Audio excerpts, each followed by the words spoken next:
যুদ্ধ শুরুর আগে যে অবস্থা তৈরি হয়েছিল বর্তমানে সেই অবস্থা। যেমন ইরানের পক্ষ থেকে যুদ্ধের প্রস্তুতি নেওয়া হচ্ছে, তেমনি ইসরায়েল এবং আমেরিকার পক্ষ থেকে যুদ্ধের প্রস্তুতি নেওয়া হচ্ছে এবং দুই পক্ষের মধ্যে একই রকমের উত্তপ্ত বাক্য বিনিময় চলছে। আমেরিকা এবং ইসরায়েলের পক্ষ থেকে বলা হচ্ছে যুদ্ধ আসন্ন এবং তারা যুদ্ধের ব্যাপারে সব ধরনের প্রস্তুতি নিচ্ছে। এমনকি মার্কিন প্রেসিডেন্ট ডোনাল্ড ট্রাম্প বলেছেন যে সময় অতি দ্রুত পার হয়ে যাচ্ছে, এখনই যদি ইরান একটা চুক্তি না করে তাহলে ইরানের উপর এমন হামলা চালানো হবে যা এর আগে কখনো হয়নি। আর ইরান পরিষ্কার করে বলেছে যে কোনো আগ্রাসনের দাঁত ভাঙা কঠোর জবাব দিতে তারা প্রস্তুত রয়েছে। এই অবস্থায় পরিস্থিতি এখন এমন যে ইসরায়েলের নিরাপত্তা মন্ত্রিসভা বৈঠক করছে সম্ভাব্য যুদ্ধের ব্যাপারে এবং আগামীকাল মঙ্গলবার মার্কিন প্রেসিডেন্ট ডোনাল্ড ট্রাম্প এই ব্যাপারে সিচুয়েশন রুম বৈঠক করবেন। তার মানে মোটামুটিভাবে যুদ্ধ আসন্ন বলা যায়। এই অবস্থায় ইরানের পক্ষ থেকে সাধারণ মানুষকেও অস্ত্র পরিচালনার জন্য উদ্বুদ্ধ করা হচ্ছে এবং তাদেরকে ট্রেনিং দেওয়া হচ্ছে। তাহলে আমরা কি নতুন আরেকটা ভয়াবহ যুদ্ধের দ্বার প্রান্তে উপস্থিত হয়েছি? সুপ্রিয় দর্শক, এখনকার আলোচনায় এই সমস্ত বিষয় নিয়েই কথা বলবো। আশা করি আপনারা শেষ পর্যন্ত সঙ্গে থাকবেন, আর ভিডিও ভালো লাগলে লাইক কমেন্ট শেয়ার করবেন এবং চ্যানেলটি সাবস্ক্রাইব করে সাথেই থাকবেন। দর্শক, চলুন বিস্তারিত আলোচনা করি। সর্বপ্রথমেই বলি যে মার্কিন প্রেসিডেন্ট ডোনাল্ড ট্রাম্প কি বলছেন। ডোনাল্ড ট্রাম্প চীন সফরে গিয়েছিলেন মূলত চীনকে এইভাবে প্রভাবিত করতে যাতে আমেরিকার পক্ষে দাঁড়িয়ে ইরানের বিরুদ্ধে কিছু শাস্তিমূলক ব্যবস্থা নেয়, ইরানকে হরমুজ প্রণালী খুলে দিতে বাধ্য করে এবং ইরানের ব্যাপারে আমেরিকার যেরকম অবস্থান আছে চীন যদিও সেই রকম অবস্থানে না যায়, অন্তত ইরানের বিরুদ্ধে কিছু কথাবার্তা বলে, কিছু পদক্ষেপ নেয় বা আমেরিকা যে পদক্ষেপ নিতে যাচ্ছে সেই ব্যাপারে সমর্থন জানায়। কিন্তু প্রকৃতপক্ষে চীনের কাছ থেকে এরকম কোনো গ্রিন সিগন্যাল পায়নি। বরং তার আগে ইরানের পররাষ্ট্রমন্ত্রী আব্বাস আরাকচি চীন সফর করেছিলেন, সেখানে কিছু কথাবার্তা হয়ে রয়েছে। আর ডোনাল্ড ট্রাম্প চীন সফর থেকে ফেরত আসার পর রাশিয়ার প্রেসিডেন্ট ভ্লাদিমির পুতিন চীন সফরে যাচ্ছেন। আগামী 19 এবং 20 তারিখ এই সফর হওয়ার কথা, সেখানে গুরুত্বপূর্ণ আলোচনা হবে। তার মানে ডোনাল্ড ট্রাম্পের আগে এবং পরে রাশিয়া, চীন এবং ইরানের যে বলয় সেই বলয়ের বৈঠক হচ্ছে। মোটামুটি তাতে পরিষ্কার যে এই বলয় কোনো মতেই আমেরিকার এগেনস্টে দুর্বল হবে না এবং এই বলয়ের ভেতরে ভাঙন হবে না, মোটামুটিভাবে এই কথা পরিষ্কার বোঝা যাচ্ছে। এই অবস্থায় মার্কিন প্রেসিডেন্ট ডোনাল্ড ট্রাম্প ভীষণ অপমান অপদস্থ হয়ে বলা যায় চীন থেকে আমেরিকায় ফেরত গেছেন। একটা বিষয় খেয়াল রাখবেন, আমি বারবার জোর দিয়ে বলছি, মার্কিন পররাষ্ট্রমন্ত্রী মার্কো রুবিওর উপরে নিষেধাজ্ঞা রয়েছে, চীনে প্রবেশ করতে পারবে না। এই নিষেধাজ্ঞা চীন তুলে না নেওয়ার পরেও আমেরিকার প্রেসিডেন্ট এই মার্কো রুবিওকে নাম পরিবর্তন করে ভিন্ন নামে ভিসা নিয়ে তারপরে চীন সফর করিয়েছেন। কারণ ছিল আমেরিকা ভীষণভাবে চাইছে যে চীন আমেরিকাকে সমর্থন দিক এবং ডোনাল্ড ট্রাম্প দেখাতে চেয়েছিল বিশ্বকে যে সে চীন সফরে গিয়ে চীনের প্রেসিডেন্টকে বা চীন সরকারকে তার পক্ষে আনতে পেরেছে, কিন্তু সেখানে ব্যর্থ হয়েছে এবং ডেমোক্র্যাটরা প্রচণ্ডভাবে সমালোচনা করছে এবং চীন সফরে ডোনাল্ড ট্রাম্পের এই অপমান অপদস্থ এবং পরাজয়ের বিষয়টা তারা অনেক বড় করে দেখছে। আমরা যতই বলি আমেরিকা পররাষ্ট্রনীতিতে রিপাবলিকান এবং ডেমোক্র্যাট দল একই অবস্থানে থাকে, তা যতই বলি, কিন্তু তাদের অভ্যন্তরীণ একটা রাজনীতি তো আছেই। এই ইন্টারনাল পলিটিক্সের কারণে ডেমোক্র্যাটরা ডোনাল্ড ট্রাম্পকে এখন ধুয়ে ছাড়ছে। শুধু তাই না, প্রসঙ্গক্রমে এই কথাগুলো বলে আমি যুদ্ধ পরিস্থিতিতে আসছি। 14 তারিখে মার্কিন কংগ্রেসের প্রতিনিধি পরিষদে ভোটাভুটি হয়েছে। ভোটাভুটি হয়েছে কোন ইস্যুতে? ভোটাভুটি হয়েছে ইরানের বিরুদ্ধে মার্কিন প্রেসিডেন্ট ডোনাল্ড ট্রাম্প 60 দিনের বেশি সময় ধরে যুদ্ধ করতে পারবেন না। এই ব্যাপারে 1973 সালে আমেরিকায় ওয়ার পাওয়ার্স অ্যাক্ট নামে একটা আইন তৈরি হয়েছিল। সেই আইনটা কার্যকর বলবৎ করার জন্য এখন এই ভোটাভুটি হয়েছে, অর্থাৎ কংগ্রেসের অনুমোদন ছাড়া এখন মার্কিন প্রেসিডেন্ট ডোনাল্ড ট্রাম্প ইরানের বিরুদ্ধে আর যুদ্ধ করতে পারবেন না। এই ব্যাপারে ভোটাভুটি হয়েছে। এই ভোটাভুটিতে 212 সমান, দুই পক্ষে সমান ভোট করেছে। রিপাবলিকানরাও 212 জন প্রস্তাবের বিপক্ষে ভোট দিয়েছে আর প্রস্তাবের পক্ষে ভোট দিয়েছে 212 জন ডেমোক্র্যাট দলের সদস্য, অর্থাৎ ডেমোক্র্যাটদের পক্ষে 212টি ভোট করেছে। ডেমোক্র্যাটদের 212 জন সদস্য, একজন সদস্য মনে হয় ভোটদানে অনুপস্থিত ছিলেন, তো সেখানে রিপাবলিকানদের 2-1 জন সমর্থন দিয়েছে এখানে। আর রিপাবলিকানদের 217 জনের ভিতরে 2-1 জন মনে হয় ভোটদানে বিরত ছিল, তাতে 212 জন ভোট দিয়েছে, তার মানে দুই পক্ষে সমান 212 করে ভোট পড়েছে। তার মানে হলো এই প্রস্তাব কিন্তু পাশ হলো না, সংখ্যাগরিষ্ঠতা পায়নি। ফলে ডোনাল্ড ট্রাম্প তার সুবিধা মতো যুদ্ধ করতে পারবে, এখন এই পরিস্থিতি দাঁড়ালো। এর আগে 13 তারিখে 14 তারিখে প্রতিনিধি পরিষদের ভোট হয়েছে, 13 তারিখে সিনেটে ভোট হয়েছে। সিনেটে রিপাবলিকান দলের পক্ষে ভোট দিয়েছে 50 জন, আর 49 জন ডেমোক্র্যাট দলের পক্ষে ভোট দিয়েছে। তার মানে খুব কাছাকাছি। তার মানে হচ্ছে আমেরিকার বিরোধী যে রাজনৈতিক শক্তি ডেমোক্রেটিক যে পার্টি, এই ডেমোক্রেটিক পার্টি তারা চাইছে না যে এই মুহূর্তে আমেরিকা ইরানের বিরুদ্ধে আরো যুদ্ধ করুক। এই না চাওয়ার অনেকগুলো কারণ, তার ভিতরে একটা কারণ হচ্ছে আমেরিকা সারা বিশ্বে তার প্রভাব হারাচ্ছে। এই প্রভাবটা হারাচ্ছে সামরিক প্রভাব, রাজনৈতিক প্রভাব, অর্থনৈতিক প্রভাব, কূটনৈতিক প্রভাব, সব ধরনের প্রভাব। অর্থাৎ আমেরিকা যে দুর্বল, আমেরিকার বিরুদ্ধে যে যুদ্ধ করা যায় এবং আমেরিকা ইরানকে যে হারাতে পারছে না, এই কথা পরিষ্কার হয়ে যাচ্ছে সারা বিশ্বের মানুষের কাছে। এতে আমেরিকার যে সারা বিশ্বে একটা অবস্থান ছিল, ভাবমূর্তি ছিল এবং ভাবমর্যাদা ছিল, তাদের যে একটা বিরাট প্রভাব প্রতিপত্তি ছিল সারা বিশ্বে, তারা তাদের কথাই চলতো। এই অবস্থাগুলো, এই বিষয়গুলো এখন আর ক্রমে ক্রমে দুর্বল হয়ে যাচ্ছে, এইগুলো থাকছে না। সেটা আমেরিকার জন্য অনেক বড় ক্ষতি। এই জন্য ডেমোক্রেটরা খুবই বিরোধিতা করছে, আর রিপাবলিকানরা এই মুহূর্তে যুদ্ধের পক্ষে অবস্থান নিচ্ছে এই কারণে যে তারা কোনোভাবে যদি ইরানকে হারাতে পারে, তাহলে তারা দেশের রাজনীতিতে অর্থাৎ আমেরিকার রাজনীতিতে আবার ফিরে দাঁড়াতে পারবে, ঘুরে দাঁড়াতে পারবে, এবং তারা বোঝাতে পারবে যে ইরানের মতো একটা শক্তিকে তারা যুদ্ধ করে হারিয়ে দিয়েছে। আমেরিকা এখনো শেষ হয়ে যায়নি, আমেরিকাই এখনো সারা বিশ্বের 1 নম্বর সুপার পাওয়ার, এই কথা প্রমাণ করতে চায়। সেক্ষেত্রে তাদের সামনে যুদ্ধের বিকল্প আর কিছু নেই। এই অবস্থায় আমেরিকার প্রেসিডেন্ট ডোনাল্ড ট্রাম্প আগামীকাল হোয়াইট হাউসের সিচুয়েশন রুমে বৈঠক করবেন। সেই বৈঠকে মার্কিন president Donald Trump, vice president JD Vance, পররাষ্ট্রমন্ত্রী মার্কো রুবিও, তারপরে যুদ্ধমন্ত্রী পিট হেগসেট, সম্ভবত স্পিকারও থাকতে পারেন, তারপরে সিআইএর ডিরেক্টর তিনি থাকবেন, এরপরে আরো হয়তো বড় বড় সেনা কর্মকর্তা তারা থাকতে পারেন। এর মানে দাঁড়াচ্ছে সেখানে যুদ্ধের পরিকল্পনা নিয়ে কথা হবে। তারা আলোচনা করবে, যা নিয়ে সেটা হচ্ছে ইরানের বিরুদ্ধে যুদ্ধ করতে গেলে এই মুহূর্তে কি কি কৌশল নেওয়া দরকার। আগের বার যুদ্ধের সময় তাদের কৌশলে কোথায় কি কি ভুল ত্রুটি ছিল, তাদের কোথায় দুর্বলতা ছিল, কোনটা করলে বেশি ভালো রেজাল্ট পাওয়া যাবে, এই সমস্ত নিয়ে তারা আলোচনা করবে। শুধু তাই না, যুদ্ধের ব্যাপারে আরব দেশগুলোর অবস্থা কিন্তু এখন আগের চেয়ে একটু ভিন্ন। আগে যদিও মোটামুটি ভাবে মুখে মুখে না করেছে, কিন্তু তারা ঘাটি মাটি বন্দর দিয়ে সাহায্য করেছে আমেরিকাকে। কিন্তু এইবারের পরিস্থিতি ভিন্ন। এখন নতুন করে মধ্যপ্রাচ্যে একটা জোট হচ্ছে। এছাড়া যুদ্ধে কি ধরনের ক্ষয়ক্ষতির মুখে পড়েছে এই আরব দেশগুলো, বিশেষ করে কুয়েত, বাহরাইন, কাতার, সৌদি আরব, সংযুক্ত আরব আমিরাত সবাই জানে। এর ভিতরে সংযুক্ত আরব আমিরাত যদিও যুদ্ধের পক্ষেই থাকবে এবং তার ঘাটি মাটি সমস্ত সবকিছু ব্যবহার করতে তো দেবেই, তারা নিজেরাও ইরানের বিরুদ্ধে যুদ্ধ করে, পরিস্থিতি এরকম। কিন্তু সৌদি আরব, কাতার, বাহরাইন, কুয়েত এরা কি করবে সেটা এখন বড় ভাববার বিষয়, বড় চিন্তার বিষয়। এইগুলো নিয়ে কিন্তু আলাপ আলোচনা করতে হচ্ছে, চিন্তা করতে হচ্ছে মার্কিন প্রশাসনকে। সিচুয়েশন রুমে হয়তো আরবদের পরিস্থিতি, আরবদের অবস্থান, এ সমস্ত নিয়ে আলোচনা হবে। একইভাবে আলোচনা হতে পারে আর একটা বিষয় নিয়ে। আগেরবার যুদ্ধের সময় ইরাকের ভেতরে ইসরায়েলের গোপন 2টি বিমান ঘাঁটি ছিল, সেখান থেকে বিমান হামলা চালানোর ক্ষেত্রে, ইরানের উপর বিমান হামলা চালানোর ক্ষেত্রে বিরাট সুবিধা পেয়েছে।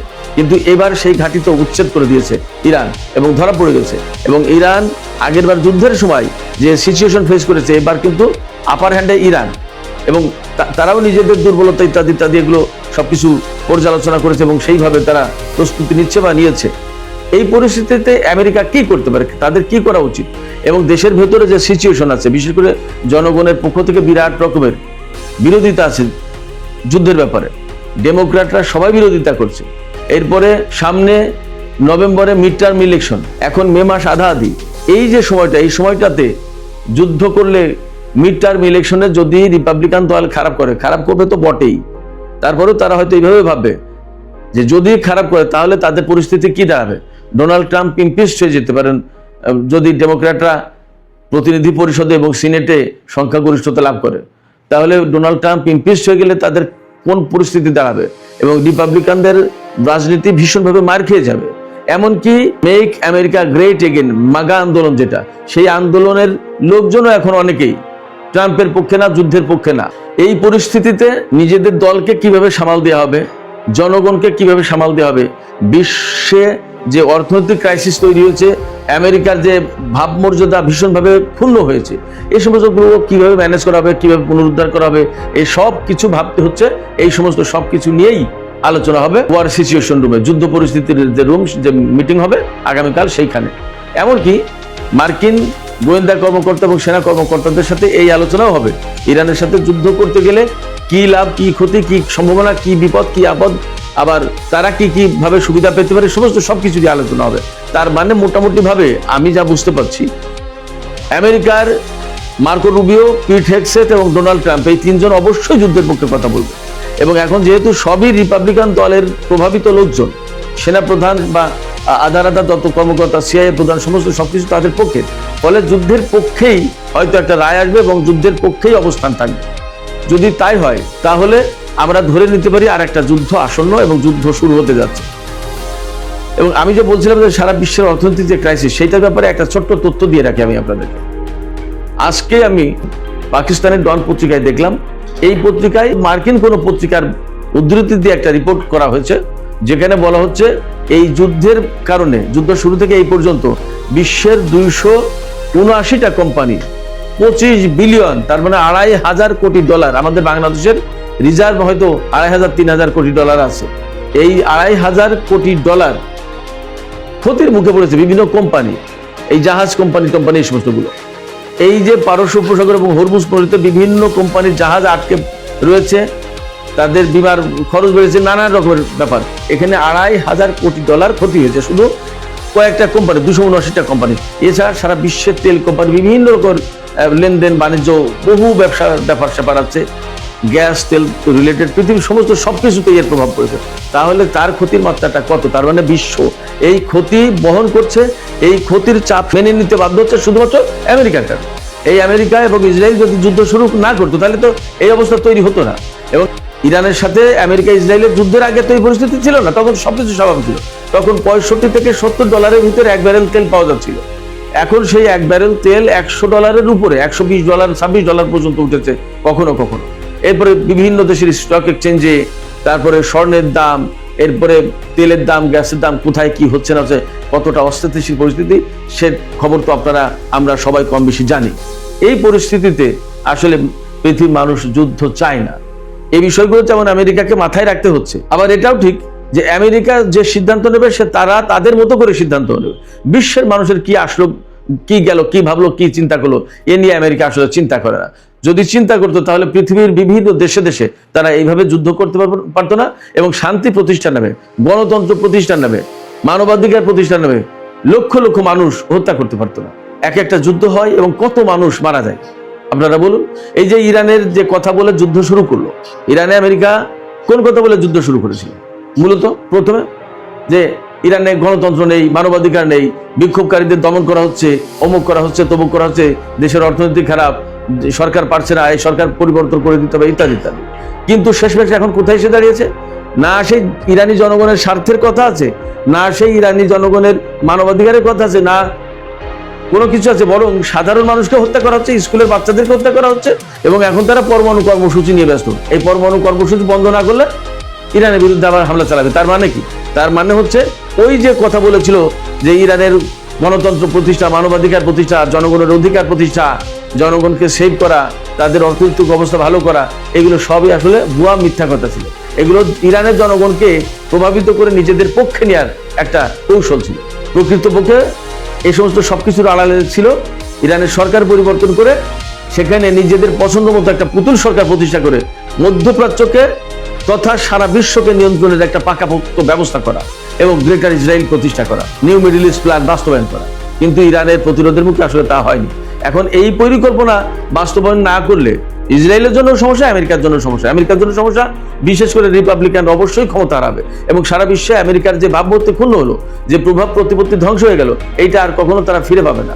আর ইসরায়েলের সমস্যা হচ্ছে আমেরিকা যদি হেরে যায়, যুদ্ধ যদি বন্ধ হয়, তাহলে কোনো না কোনো সময় এসে, এবং সেটা অল্প সময়ের ভেতরেই, ইরান ঠিকই ইসরায়েলকে হিসাব নিকাশের আওতায় আনবে এবং ইসরায়েলের বিরুদ্ধে ব্যবস্থা নেবে। এবং সেই ব্যবস্থা সাধারণভাবে নেবে না, সেটা যুদ্ধ করে নেবে।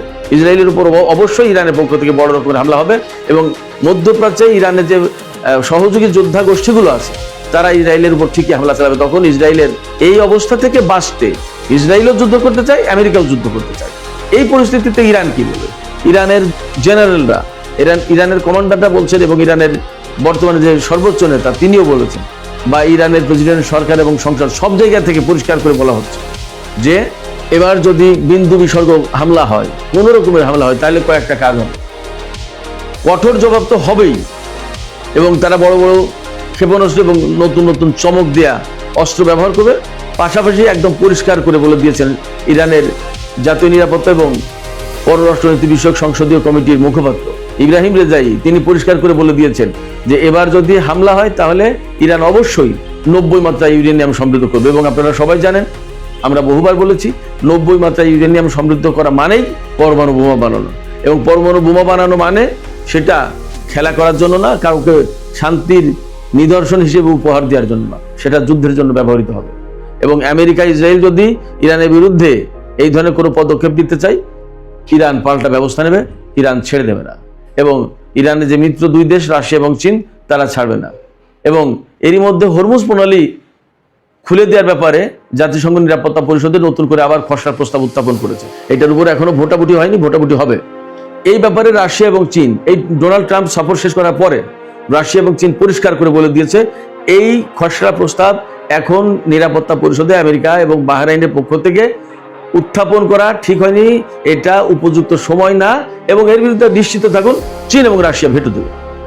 ফলে একথা ভাবার কোনো কারণ নেই যে ডোনাল্ড ট্রাম্প চীন সফর থেকে ফিরে এসে চীনের সরকারকে তার পক্ষে নিতে পেরেছে, কোনো কারণই নেই। আমেরিকার বিরুদ্ধে রাশিয়া, চীন এবং ইরান যে শক্ত অবস্থান ছিল সেই জায়গায় আছে, বরং এখন এই তিনটা দেশই প্লাস এদের যারা মিত্র, তারা সবাই ভাবছে ইরান, আমেরিকা এবং ইসরায়েলের বিরুদ্ধে যুদ্ধের বিজয়ের দ্বার প্রান্তে। প্রাথমিক বিজয় অলরেডি ইরানের হয়েছে, সেই ক্ষেত্রে এরা কেউ ইরানকে ছেড়ে যাবে না, যাওয়ার কোনো কারণই নেই। এরপরেও ইসরায়েল এবং আমেরিকা যুদ্ধ করতে চায়। এই যুদ্ধের ব্যাপারে ইসরায়েলের প্রধানমন্ত্রী বেনিয়ামিন নেতানিয়াহু গতকালকে ইসরায়েলের যে নিরাপত্তা মন্ত্রী পরিষদ, তাদের সাথে বৈঠক করেছেন নেতানিয়াহু। সেখানে ছিল ইসরায়েলের পররাষ্ট্রমন্ত্রী, প্রতিরক্ষা মন্ত্রী, অর্থমন্ত্রী, জাতীয় নিরাপত্তা মন্ত্রী এবং বিরোধী দলের একজন নেতা আর নেতানিয়াহু। সেখানে পরিষ্কারভাবে ইরানের বিরুদ্ধে যুদ্ধ করার বিষয়ে আলোচনা হয়েছে, এবং নেতানিয়াহু এই নিরাপত্তা মন্ত্রী পরিষদের সবাইকে জানিয়েছে ডোনাল্ড ট্রাম্পের সাথে তার আলাপ হবে, এবং ডোনাল্ড ট্রাম্প চীনে গিয়ে কি কি করলো না করলো তার সমস্ত সবকিছু ট্রাম্প নেতানিয়াহুকে ব্রিফ করবে। তার মানে হচ্ছে ডোনাল্ড ট্রাম্প নেতানিয়াহুর অনুমতি নিয়ে সমস্ত সবকিছু করে, এবং বিদেশ সফরে গিয়ে কি হলো না হলো সেটা ডোনাল্ড ট্রাম্প নেতানিয়াহুকে ব্রিফ করে। যেমন আমাদের বাংলাদেশের প্রধানমন্ত্রী বিদেশ সফরে গেলে সেখান থেকে ফিরে এসে প্রেসিডেন্টকে ব্রিফ করে, এটা জাস্ট ফর্মালিটি। তো ডোনাল্ড ট্রাম্প চীন সফরে গেল, সেখান থেকে ফিরে এসে ফোনে নেতানিয়াহুকে ব্রিফ করবে যে আমি এই করলাম, এই করলাম। আপনি ভাবেন ডোনাল্ড ট্রাম্পের স্বাধীনতা কত, আর ইসরায়েলের প্রধানমন্ত্রী নেতানিয়াহুর অবস্থান মার্কিন প্রেসিডেন্টের কতটা উপরে। এই পরিস্থিতিতে আমরা মোটামুটিভাবে একথা বলতে পারছি বা ভাবতে বাধ্য হচ্ছি যে বিশ্ব সম্ভবত আর একটা নতুন যুদ্ধের দ্বার প্রান্তে, এবং সেই যুদ্ধটা শুরুর যথেষ্ট আশঙ্কা রয়েছে নতুন সপ্তাহ শুরুর দিকেই, যেমন সেটা আগামী শুক্র শনিবারের দিকেই মনে হয় হয়ে যেতে পারে যুদ্ধ শুরু, কিছুই বলা যাচ্ছে না। তো সুপ্রিয় দর্শক, এখনকার আলোচনা এখানে শেষ করতে চাই। আলোচনার শেষের আগে আপনাদের কাছে মতামত জানতে চাই, আপনারা কি মনে করেন নতুন করে বিশ্ব কি আর একটা যুদ্ধের মুখে পড়তে যাচ্ছে? এবং এই যুদ্ধ যদি শুরু হয় তাহলে ইরান আসলে কতটা টিকে থাকতে পারবে আমেরিকা ইসরায়েলের হামলার মুখে? আপনাদের মতামত কমেন্টে জানাতে পারেন, আর ভিডিও ভালো লাগলে নিশ্চয়ই লাইক, কমেন্ট, শেয়ার করবেন এবং চ্যানেলটি সাবস্ক্রাইব করে আমাদের সাথেই থাকবেন। সুপ্রিয় দর্শক, এখনকার আলোচনা এখানে শেষ করতে চাইছি। আপনারা সবাই ভালো থাকুন। আল্লাহ হাফেজ।